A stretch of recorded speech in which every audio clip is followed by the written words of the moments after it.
Hey guys, and welcome to Beer Fueled Fantasy Football Live on YouTube. This is some new content we're going to be trying to push off this off-season. Oh, we're not live. We're recording. I'm not broadcasting. Right, we're not broadcasting. Well, it feels live to us. Almost live on YouTube. So this is the Beer Fueled Fantasy Football channel. We're going to try to do some smaller segments here where you guys get to see us on video. Podcasts eventually will be coming to this format as well, but for now, follow those on iTunes, all your standard download locations. But we wanted to jump in, give some quick combine overviews of who had a good day, who had a bad day. But first, Twitter shout-outs for all of us. The show is at BeerFueledFF, which I believe you can see in the top right corner of the video. You can. Top left. Top left, I'm sorry. I'm not looking at it. Hopper is with me here, man in the mic. At Hot BFF with two P's, manning the mic, manning the software, trying to figure all this stuff out before we go to full-length episodes, so bear with us. All right. Across the table from me is Dan Thury. Doing absolutely nothing but just enjoying the ride at Thury BFF. Behind us, we have Peyton Manning, Brian Urlacher. I'm not sure what their Twitter handles are, but they're hanging out. Mini Tony Romo and Blake Bortles at BBortles5. Enjoy all the can art. I'm sure you can find them all on Twitter as well. But here, we're just going to talk about some of the reactions we have from the Combine. We're going over all four skill positions and talk about some guys we think are probably going to be getting more hype or less hype after the Combine. Let's kick it off with some quarterbacks first. We have a couple risers. First, I want to talk about Josh Allen, who had a pretty good Combine overall. This made me happy. It made you very happy. Yeah, he jumped up to my number one, and it was purely athletically he tested like I thought he would. It was based on the throwing drills, though. He looked, when he wasn't under pressure, he was on point. He was on time. I think the left out route, he was the only one that was leading guys to the sideline with it, not putting it on their back shoulder. He had a great showing there. He looked comfortable out there. He made all the best deep throws, which isn't surprising at all. So I'm still a little lower on him, but, you know, showing up and having a great throwing drills. I really don't care about their numbers and, you know, per se for the Combine. What I want to see for their quarterback is how they throw. That's the only thing I truly care about when it comes to the Combine for them. Yeah, and he had a very solid Combine day throwing. He checked all the boxes athletically. He's not going to be my number one, but this kind of brings the hype back on him. People had started getting really reactionary and saying things like, I'm not even going to take him in the fourth round type bullshit, which is insane. I blame Mel Kiper for putting him as the number one pick. Yeah. People just went fucking apeshit about it. So he's solidified himself back as probably a top 10 or 15 pick. At worst, he'll be a late first rounder. For sure. And it's great to see because he's got all the athletic talent, but it was good to see the arm show up. And then another guy who started getting a little bit of buzz that I've seen here is Nick Chubb, I believe is how you pronounce the last name, out of Texas Tech. There's some rumors of him being up in the fourth round of picks now. Shimonek. He needs to be a starter just so we can do that. Yeah. But he sounds like he might be going in the fourth round now. He's gotten some hype. He looked really good throwing the ball in the little bit of tape I saw of him at the Combine. His numbers looked all right. He's a guy I really didn't look at. I haven't watched his tape yet, but he's starting to get some hype built for him. He's actually the last quarterback I have to watch still. He's the last one on your list? Yeah, I just watched Litton before we sat down, so Shimonek's the last one. But he looked all right. He's a guy that didn't stand out one way or the other, and that's a good thing, though, because you're not standing out for being terrible or way off the line, Josh Rosen, and you're not Oh, Jesus. Standing out for improving on things because you had question marks like Josh Allen. You just put up a nice, solid Combine. All right. And the last one would have been Mike White, who looks like he's going to be the top candidate from a small school for quarterbacks this year. Yeah, we love Mike White. He looked good on tape, but he came out. His throws were on the money. The arm strength looked like it was there. Athletically, he's about Tom Brady. He makes Tom Brady look athletic.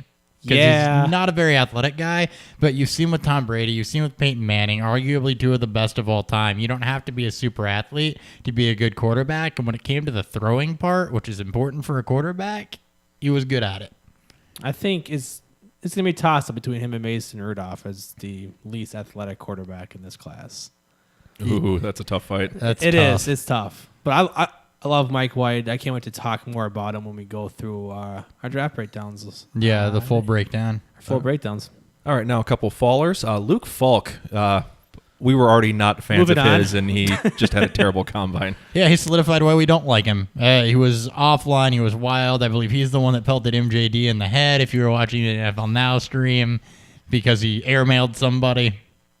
Not good. Yeah, Falk is He may not get drafted. He looked Yeah. pretty He awful. probably shouldn't get drafted. More like Falk, am I right? Mason Rudolph came in. He had some arm strength issues, and his measurements kind of freaked me out, especially the hand size being under 8.5 inches on the hands is no bueno for a Dante quarterback. Culpepper. Yeah, Fumble City. Yeah, and Rudolph's a guy who about a year ago was getting a lot of draft hype as a potential top pick, and then it's just all been downhill since then. I think a lot of it we're kind of seeing was that scheme they had in Oklahoma State. Yeah, he's fallen to about 5, 6, or 7 on the quarterback tree. Yeah, he's going to keep falling down the boards here a bit. All right, and then you specifically called out Josh Rosen before and have him on the list here, so I want you to go ahead and soapbox that. Yeah, he just looked off. His accuracy was terrible. He was missing easy throws. He was missing people deep. I don't know if he was nervous or not. He athletically graded good for pretty average to above average for a quarterback, but for the former tennis star, I've got a video. I can do air quotes. Former tennis star, it wasn't as good as what you'd expect it to be. So for that, I think it took a little bit of the heat off the athleticism that may have looked like it was there, just a little bit, because you never majorly adjust somebody for the draft from the combine. But also his throws just looked bad. I think it was the left side out route where he missed all 3 throws. And that's supposed to be something he's supposed to be good at. And it wasn't just inaccurate. It was wobbly. It was coming out sideways. Yeah. It was knuckling. It was diving. Nothing good. All right, so should we go on to RBs? Yeah, let's get not RBs, but let's go to running backs. All right. For the running backs, we have a ton of guys who really impressed here at the Combine. Nick, we talked about this a little bit already on our last episode, so go check that out on iTunes or wherever you get your podcasts at, where we talk with Mitchell Rentz. But just to reiterate a few of these, Nick Chubb, close to top performer in everything but the 3-cone, so he massively improved his stock. Yeah, he did. I already had him over Michelle, but now a lot of people have him over Michelle because I think everybody but Dan at this point. I'm not there. I really want to see him in the passing game. Like during their pro day, I want to see him go out there and actually run routes. Like if you go through Twitterverse based on the routes that he ran at the Combine, you're still getting a lot of this. He doesn't feel comfortable as much. This is a passing league where you get a lot of these versatile backs who've become the all-stars of the running backs. This isn't your 1990s running back field anymore. Yeah, but I still love Nick Chubb. There's something Yeah. around it. I just don't have him above Michelle just yet. And we'll debate him more when the actual rookie episodes come up. But you look at a guy like Fournette who went into Jacksonville and is also that same type of player, and they tried to get him involved in that. And I think that he's athletic enough and gifted enough, and his hands are good enough to where he can develop into that. Yeah. All right, and then for a small school guy who made a name for himself, Chase Edmonds came in from Fordham, I believe. Fordham, yes. Smaller back, crushed all the agility drills. So he was pretty much off the radar before this, and now looks like he's going to move up stock real quick. Now he's on the radar. I haven't watched video on him yet, but he's a guy that threw himself right onto, hey, pay attention to me. And if you can do that at the Combine, that's good. So more in the full draft preview episode for running back coming up here in about a month or so. But, yeah. All right, and then your favorite, Justin Jackson, was a similar type profile. He was about 10 pounds lighter than Edmonds, but showed elite agility traits. He showed elite agility traits. His college tape, he looks good as a runner. He great at the Combine. Right now, though, because of his size, he's on the light side by about 20 pounds to be an every down back. So he's probably going to be looked at as a pass catcher and a complimentary back unless he adds weight. But overall, he was exceptional. All right, on to a couple bigger backs here. Royce Freeman, he had almost 6,000 career total scrimmage yards at Oregon, and then for some reason was not getting much hype coming into this draft process, but he had a great combine, and I think people are starting to think of him as a top-tier back again. It's kind of that second, third tier now. You watch his tape, and he doesn't look as fast as he graded out athletically. Like, his game speed doesn't look as fast. He's a patient runner that they used on as a pass catcher also on edge routes. He looks great between the tackles with his vision and his ability to make the one cut and find the hole. But, he always looked a little bit slow to the edge. But the way he graded out at the Combine, that kind of quells a little bit of that concern, which I think is the reason, at least for me, he rose. Yeah, he's one of my upcoming backs to watch.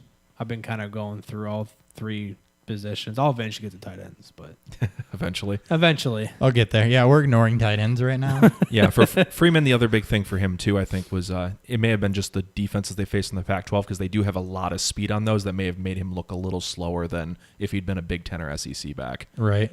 Bo Scarborough, similar situation for him where he had a poor 2017 after a great 2016, so the hype had died on him. Then comes in at almost 230 pounds and just crushes his drills. Yeah.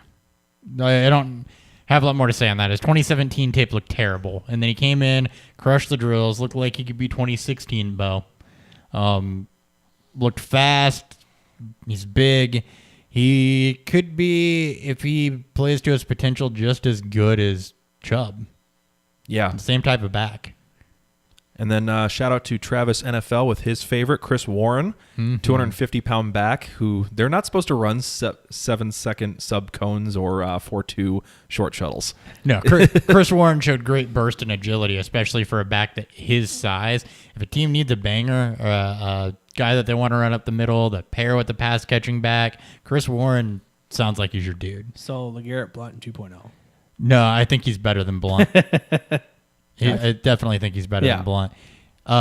Carolina in a later round, if they want a Stewart replacement to maybe put with McCaffrey, comes to mind. Yeah, those would be a great pairing. That'd be good. And then Kerryon Johnson didn't run as many of the athletic drills, but you said he looked really good in pass catching drills. Yeah, he didn't run as many of the athletic drills, but I did get the chance to watch some of the combine, and he looked like, for a back that, is right at prototypical NFL size, basically, his cuts were tight. He was quick in and out of his breaks, which is good for not just a pass-catching back, but a regular style running back. So when it came to the pass-catching drills and the agility drills, he looked, not the agility drills, but the route running and stuff, he looked really good in his cuts and just the way that he was making breaks and the way that he was running. It kind of matched what you saw on tape. It solidified it, but even made him look a little bit more agile than what he did on the tape for Auburn. All right. Anything else on the risers? I don't got anything else for running backs. Do you, Dan? Nope. All right. All right. Three guys who had their stock get hit a little bit. Sony Michel would be the first one. He had kind of meh performances on everything except for the bench press. Other backs had great days, which kind of hurt his stock in comparison. So it was more kind of war of attrition with the other guys performing well and him not so much. This is your Dalvin Cook of this year. Yeah, very well could be. It very well could be, and that's exactly why you don't tank anybody's stock based on the combine. Yep. He might have gotten jumped by other people that were really close to him, at least in my opinion anyway. Yeah. And I actually didn't move him because I already had him behind Chubb, and that's about the one person that jumped Michelle for a lot of people was Chubb. The only other note, I didn't realize he was already 24. Michelle? Yeah. Yeah, he's older, and that matters a little bit less for wide receivers, but for running backs, that's... Yeah, you're really shortening that shelf life there. Yeah. Yeah, he also doesn't have a lot of tread on the tires, which is good for him. So yeah, that does help. He's older, but he doesn't have the... Doesn't have a lot of tread on the tires. Isn't that kind of backwards? Isn't tread? It's the opposite of what we want. It's a Thurism, so we're just gonna roll with He's it. got a lot of tread on the tires. We're gonna roll with it. I think you're looking for it. Doesn't have a lot of wear on the tires. Doesn't have a lot of wear on the tires. He doesn't have a lot of tread on the tires. They're bold. He's sliding all over the place. Not gonna be very good. He is slippery. He is slippery. Yeah. It works. And then the last two would be Akram Waldley and Mark Walton. Both came in light, 202 pounds and 194 between the two of them. Didn't perform great on either of the drills. Walton looks in better shape than Wadley does, but I wasn't a big fan of either of their combine performances. It's a tongue twister. Nope, me either. That's all I got on those two. I'm not talking anymore about them. All right. What's probably going to cause more of the debate here, let's get into some of the wide receivers where I went a little spark heavy and I think caused some debates in text earlier today. You did, but we decided we're going to save those for the full podcast just because we don't want this video to run 35 minutes. Yeah. All right. Just some quick risers. DJ Moore came in, absolutely crushed his athletic profile, came in at 210 pounds, killed all of his drills, 97% spark score. He looks like he's comping close to Pierre Garçon or Sammy Watkins in terms of size, build, athleticism. Yeah, DJ Moore's a guy that I liked when I watched tape. He's got good hands, as Dan mentioned in that text message. He's good at going up and getting 50-50 balls. So the fact that he graded out so good athletically, I think just solidifies him in that second tier of wide receivers. But I think it gave me less concern about him. And part of that's the way that just Maryland runs their offense. It's a lot of Zay Jones style passes. Yeah, where he's all they have, so they just feed him. He is literally all they have. Short and underneath, and sometimes they're not anywhere close. I mean, a 53% dominator rating is not supposed to happen. I've watched like 8 of his games. I'm still trying to figure out like how I feel about him, but yeah, he's gonna be something. Like he may be the biggest riser. Like I thought it was Chubb. DJ Moore is probably the biggest riser through this combine. I think he was for me. He's one of them. He has to be. I don't think he was too much for me, but I just had a high opinion of him anyway. So like I hadn't watched him yet, and I just that's all you see on Twitter. That's all you see through our through our group share chats that we have with other podcasts is DJ fucking Moore, and it's like, okay, I gotta watch this tape now, and here I'm at. All right, keeping it with the DJ theme, DJ Chark. He did miss the short shuttle in the 3 cone, so we didn't get his spark calculation, but considering everything else he did, it probably would have been very, very high. 4.340, 40-inch vertical, 10-foot, 9-inch broad jump.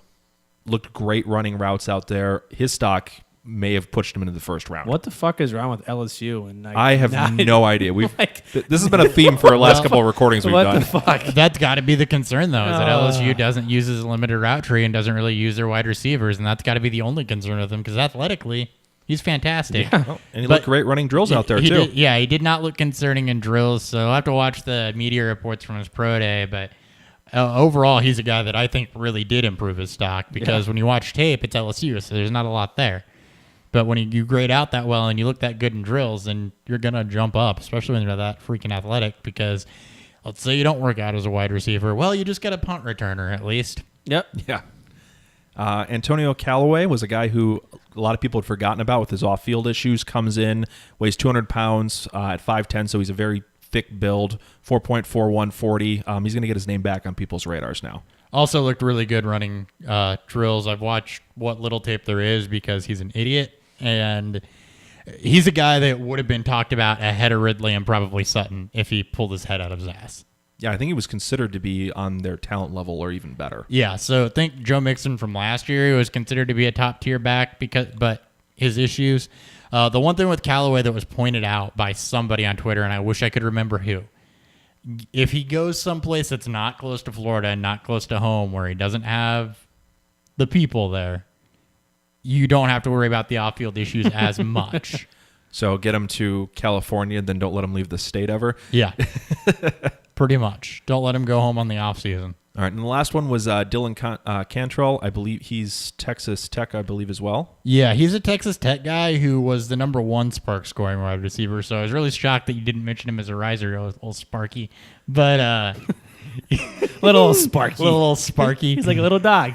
But anyway, he's a guy that he looked very solid in pass drills. He actually made a couple of really elegant catches. I think one was like tracking and spinning at a ball that was underthrown. And there's not a lot of tape out there on him. But everything that you watch, you notice he's a mauling blocker.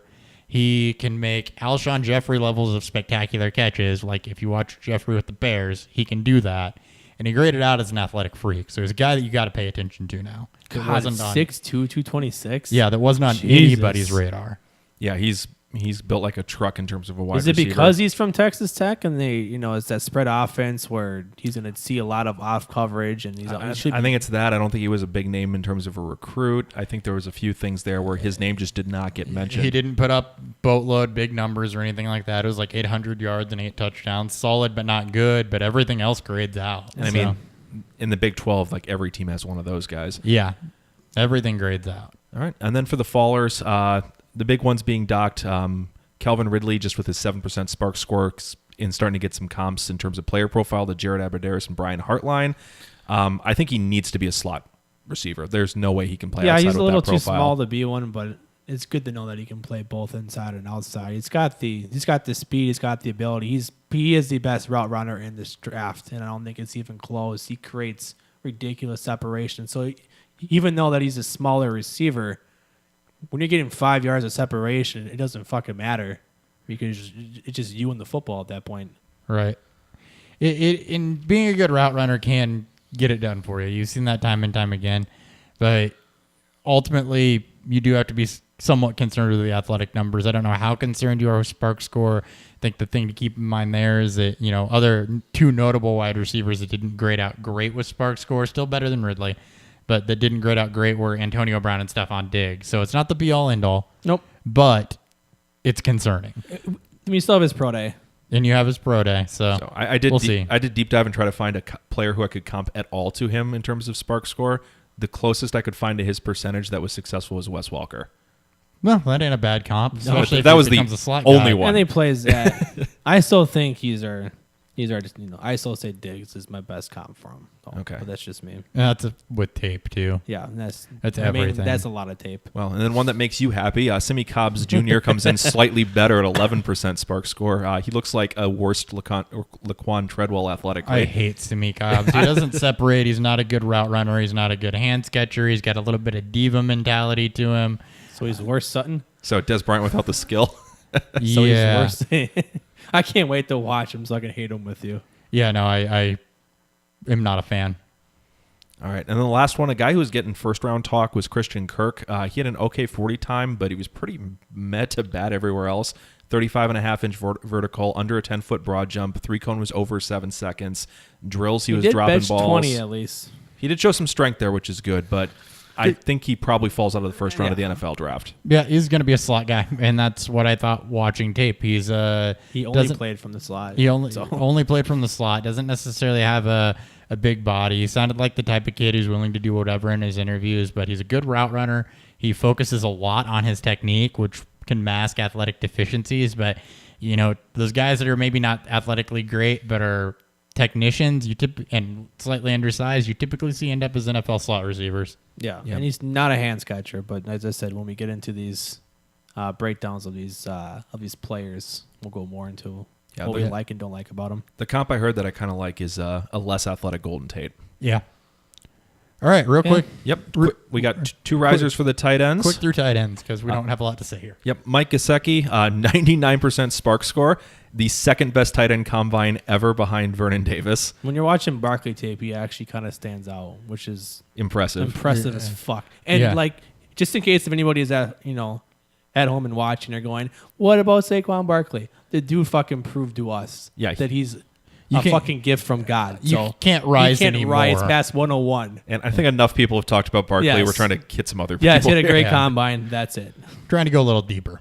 Yep. So Gesicki went from maybe he's the third or fourth best tight end in the class to I think he's first taken at this point. It's him and that guy from San Diego State? South Dakota. South Dakota State, yeah. It's between those two. And I think this profile is enough that people are going to take him. And then the last one would be Hayden Hurst. Numbers were a bit worse than Gesicki. I think he was about a 70% spark score on his profile. Looked great in drills, though. He's a technique catcher, good blocker, a bit older, which is unfortunate. I think he's 25 coming out.